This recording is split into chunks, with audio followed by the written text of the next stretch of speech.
DJ Psyco Eddie here. We're talking with Sue Soares.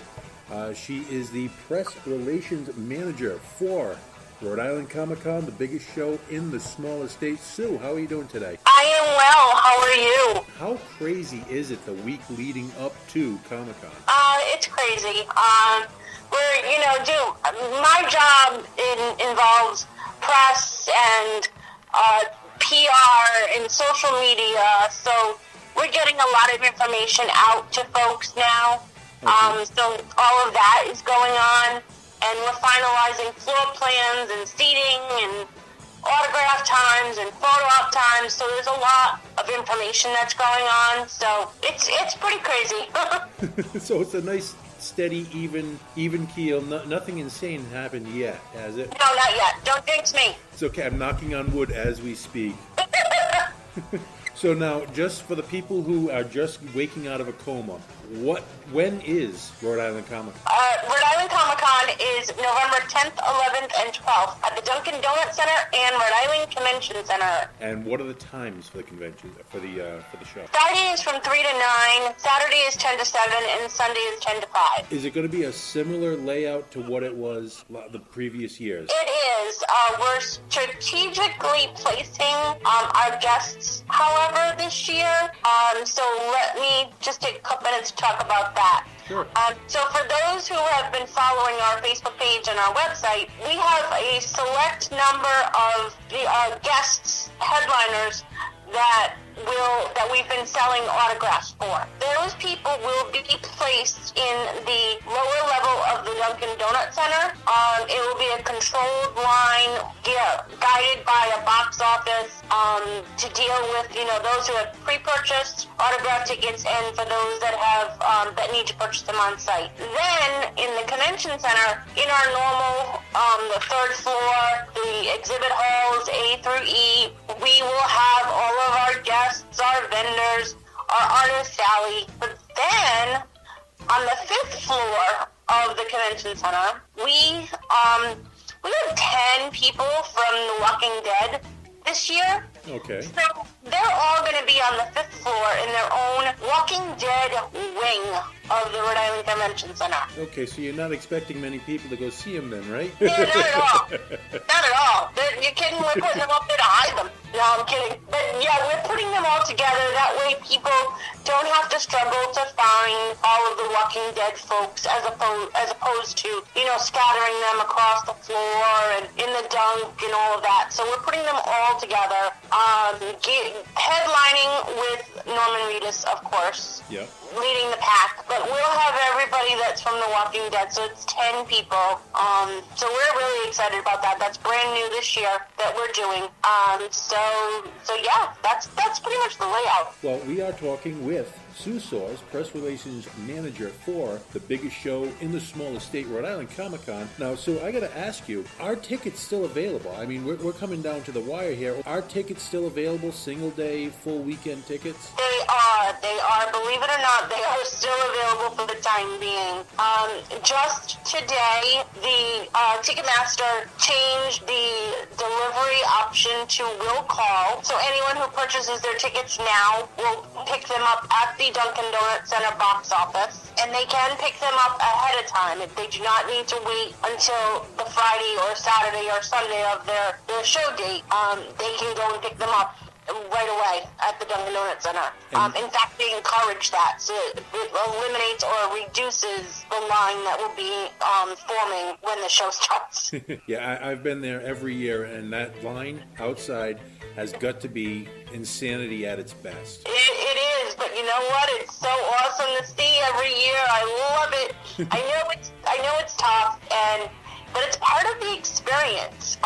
We're actually going to have volunteers outside this year dressed in cosplay, yep. And they will be there to entertain the crowd while we wait.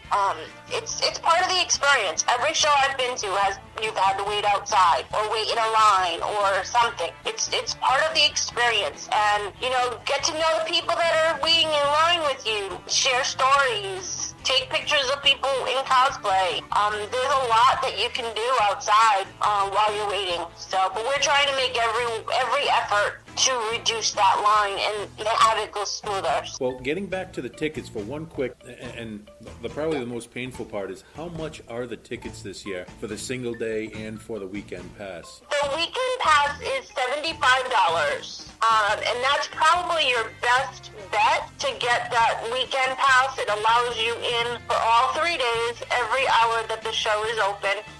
Then Friday is $30, and Saturday is $40, and Sunday is $35. So the prices really haven't gone up since last year. It's about the same. We haven't gone up in about 3 years, actually. So I'm thinking at this point, that's getting to be a bargain for the amount of just square footage and really cool stuff you can see. That's a bargain in all in of itself. If you look at other events that are out there, we are the most economical for the number of guests and artists and vendors and programming that we offer. Do you have any stats on previous years, like how many people came in last year? Yep, last year was 81,000. So this year we are estimating between 90 and 100,000 people. I'm looking forward to get crushed by part of that, part of those numbers. Well, we're hoping that some of the floor plan changes that we've made is going to spread that crowd out a little bit better. Yeah.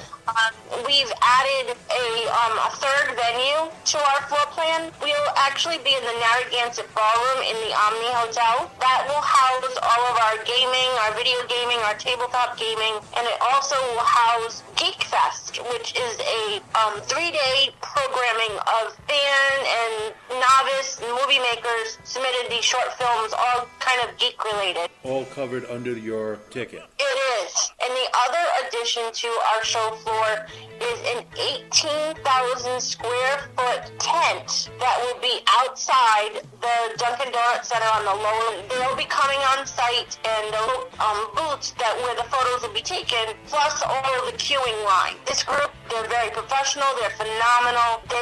We are confident that they will resolve and redeem any issues that we've had in the past. Now, I've only heard of a few instances where people have had trouble, but they've all been rectified, which I want to make sure everyone knows. I have never heard of anyone who has walked away unsatisfied with whatever purchases they've got. That's our goal. I got to get that out there because I mean, you have the naysayers of every convention or whatever saying, well, this happened, that happened, but you never hear how it was resolved after, which I know you and Steve especially takes that to heart, that everything gets resolved. And it does. And honestly, this is our 6th year, and with each year we've experienced growth. So even though it is our 6th year, with that growth, it's kind of like it's year 1 again, because we have learning curves every single year as the show grows and it expands. So there's always things that need to be tweaked for the year after, and we look at all those things, and we read the comments and the emails that we receive from fans. But one thing that we need to let everybody know is that what they're bringing to our attention is stuff we already know, because we have so many folks on the floor between our staff and our volunteers. We recognize when things don't go as planned, and we make notes of those. That's what our goal is. That's what our job is, to always be constantly changing and accommodating and adapting to things that happen. That's something that everyone needs to realize, that we are always doing that. And it's good to hear you guys are very proactive about that. We try, and even we've had situations where, day 1, something was going not so right, and we fixed it for day 2. So we don't necessarily wait until the following year to fix a problem if it can be. Well, we are talking to Sue Soares from Rhode Island Comic Con, press relations manager for Rhode Island Comic Con, the biggest show in the smallest state. Now, we've talked for a little while now, and you keep on bringing up the one word that actually makes me smile: volunteers. Yes. Now, how do you go about getting your volunteers? What is your selection process to get a volunteer, and then what do they do? Oh, wow. So, first of all, we have an application that was on our website that volunteers could complete, and once our volunteer coordinators went through all of those applications, and they reached out to people, had conversations in some cases with people. But then we held, I don't even know how many sessions, but we held these orientation sessions, and we met with groups of people. I was at a couple of these orientations a couple of weeks ago, and there was about 50 to 60 people in each orientation. So we've had over 400, if not 500, volunteers attend these orientation sessions, and we have them complete, what their skill set is, what their interests are. Then what they do is the volunteer coordinators reach out to each department within the convention. So whoever's handling vendors, they'll say how many volunteers they need. Press, social media, celebrities. There's a whole bunch of different departments that we utilize these vendors volunteers for. Line control is big for us, because we do have a lot of lines, photo ops and autographs and such. So we have a lot of folks that work in line control. There's so many different jobs that they do. It's unbelievable, the operation that they do, but it's great. They do a great job for us. The other question that's coming to my mind, just because of the type of person I am, when someone volunteers, what is the perk for them to being a volunteer? What do they get out of it besides, number one, an awesome experience of actually seeing the convention? What perks do you give them? Well, they get to get to go to the show for free after 6 hours of work. Okay. So they have access, to be at the show. Now, we have some volunteers that work all hours of the show, so they don't get to do much. But if they say they work one day and they work 6 hours that day, they can come into the show as a fan the rest of the weekend. Oh, wow. So that's one advantage. And then, some of them I think they get a discount on show store merchandise. But honestly, it's that experience. For the ones that work with celebrities, they get to meet the celebrity, work with them all day, developing a relationship with them. It's an amazing experience. I know some of the celebrities I'm fans of. I would love to spend a day helping them do their business for the day. It would be amazing. So just that alone is a perk in and of itself. But we do have other things that we incent them with. If someone is just hearing this for the first time, or if they're just hearing about this, is it too late to volunteer now? It is. Unfortunately, we closed our application a couple of weeks ago. Okay, so if they volunteer, it'd be for next year, and they got to do it at least 2-3 months ahead of time?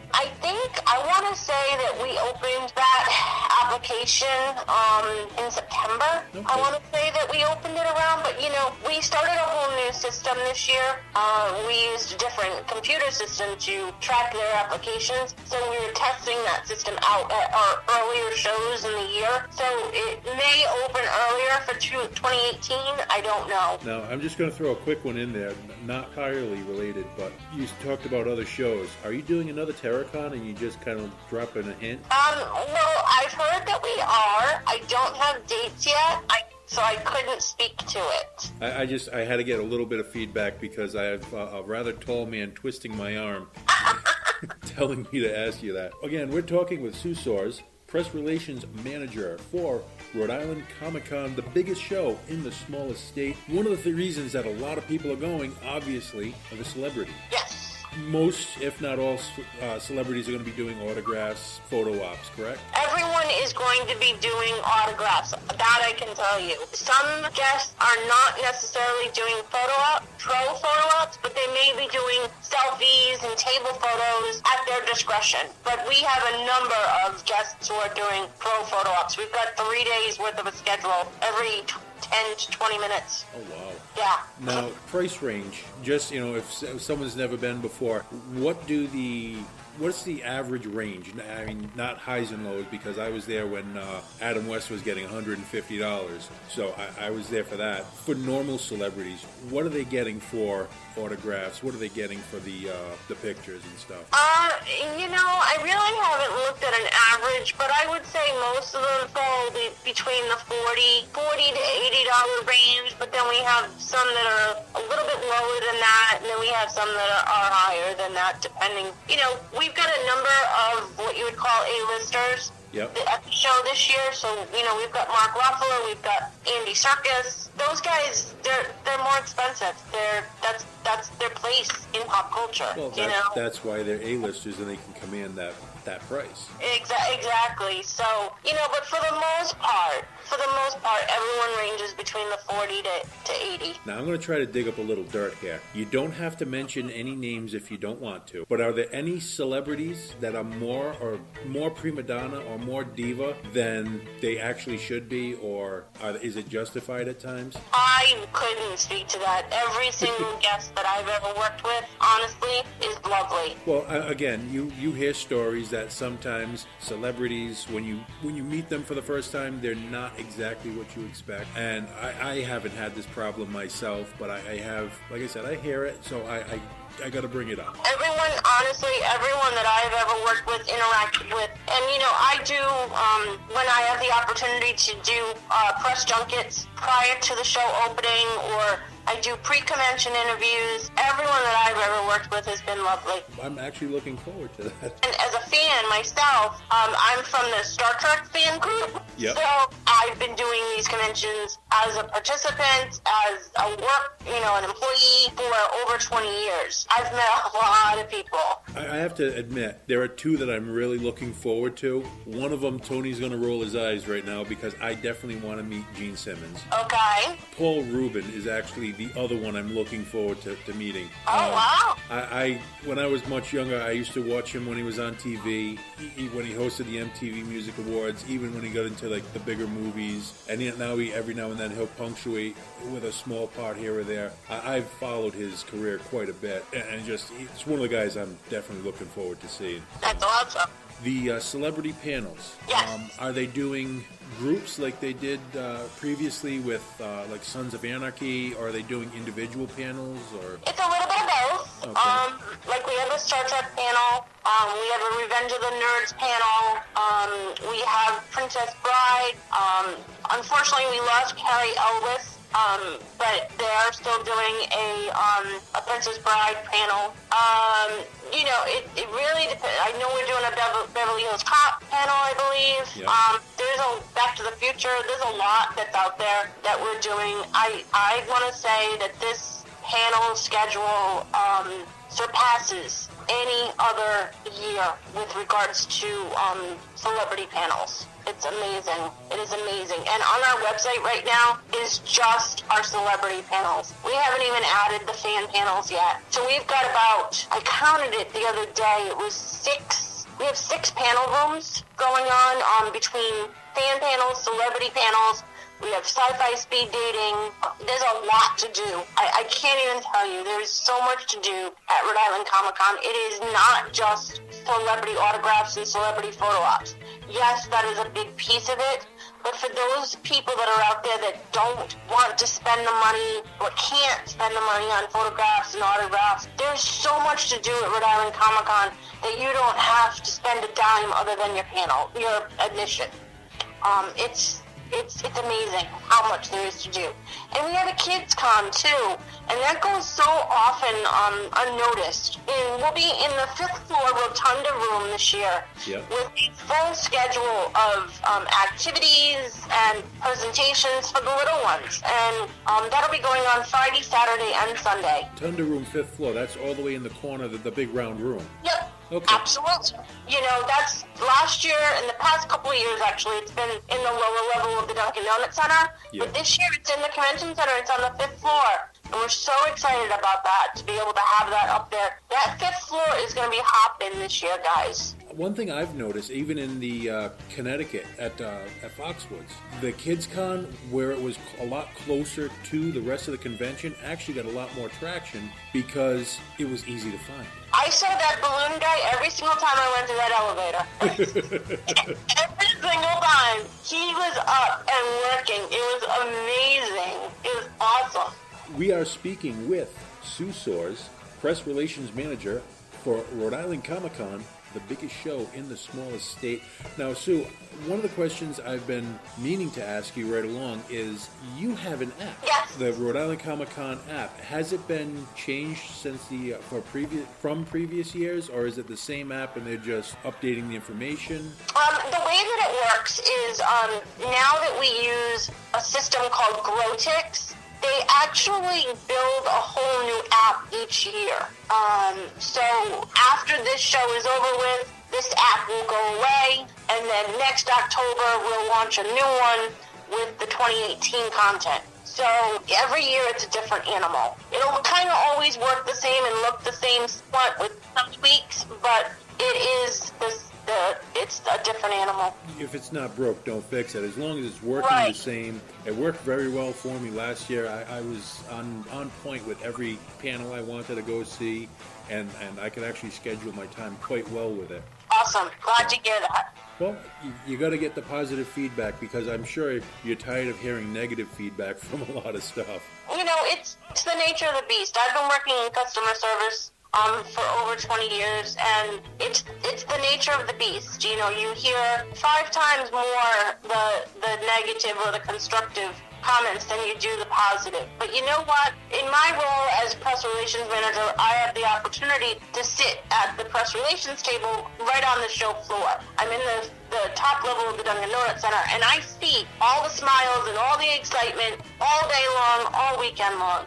So, you know, I know that there are far more happy people out there than any comments or criticisms that we'll receive. And again, the criticism, 95% of them are justified if there's, stuff that came up that, like I said, didn't necessarily go the way we had planned. And we take them seriously and we address them. That's always a very good attitude I've always found, because, I mean, not for nothing, in a lot of the stuff I've done, well, crap happens has usually been the mantra for most management, and I've never seen that with you guys, and I'm very impressed by it, to say the least. Thank you. So the last subject I want to cover with you is the after party. Yes. Different themes each night. It is.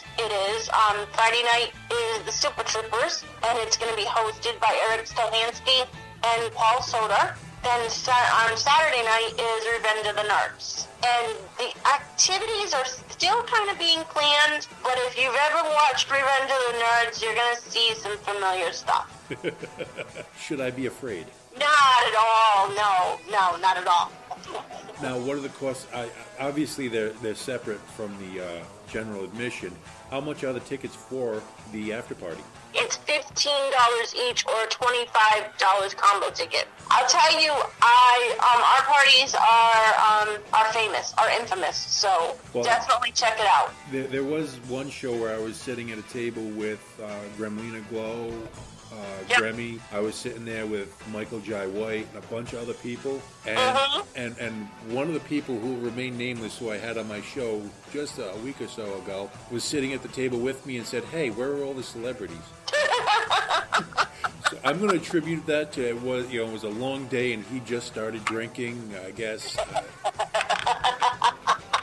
So I kind of nudged him under the table really hard with my foot, and I had explained to him who he was sitting at the table with, and after that he was red in the face because he was embarrassed, because he didn't realize these people will sit down with you. He thought, he's waiting for them to walk around, which I always thought was great. Yeah, exactly. Times on the after party. They are 10 to 1 a.m. Any surprises you can let us in on at the after parties? I really can't yet. I'm sorry, it hasn't officially been approved yet, so I can't. I know a lot of stuff that I can't say. If I ask you a question and I'm right, can you tell me? No, I can't, because it hasn't been approved yet. Okay, we'll skip that then. Well, so I got to thank you very much for taking the time today with us. I may have put a few questions out there that I probably am going to get in trouble for later. Don't worry about it. That's an evil laugh. I like that. Let's just say you want to be surprised on some stuff. I know that everyone wants to figure out their game plan and stuff, but be prepared for some surprises. Well, I'm the kid on Christmas morning who was shaking every box and could guess every gift everyone was getting. Oh, goodness. Oh, yeah. No. I don't do well with surprises, but I guess I'm going to have to this year. You are. You are going to have to be surprised. Okay, so we're really looking forward to this. Tony and I will both be there. Again, that's November 10th, 11th, and 12th at the Convention Center, the Dunkin' Donuts Center, and in the Omni also. And the Omni, correct. So I have nothing to do with it. You guys are expanding exponentially every year. Are. And again, I mean, I've heard rumors that you guys are now rivaling New York and San Francisco as far as star power, as well as just square footage. I've heard that rumor too, which is awesome because that was our goal from day one. For those of you looking for more information, you may want to contact www.ricomiccon.com. Once again, RICOMICCON.com, Rhode Island Comic Con.com.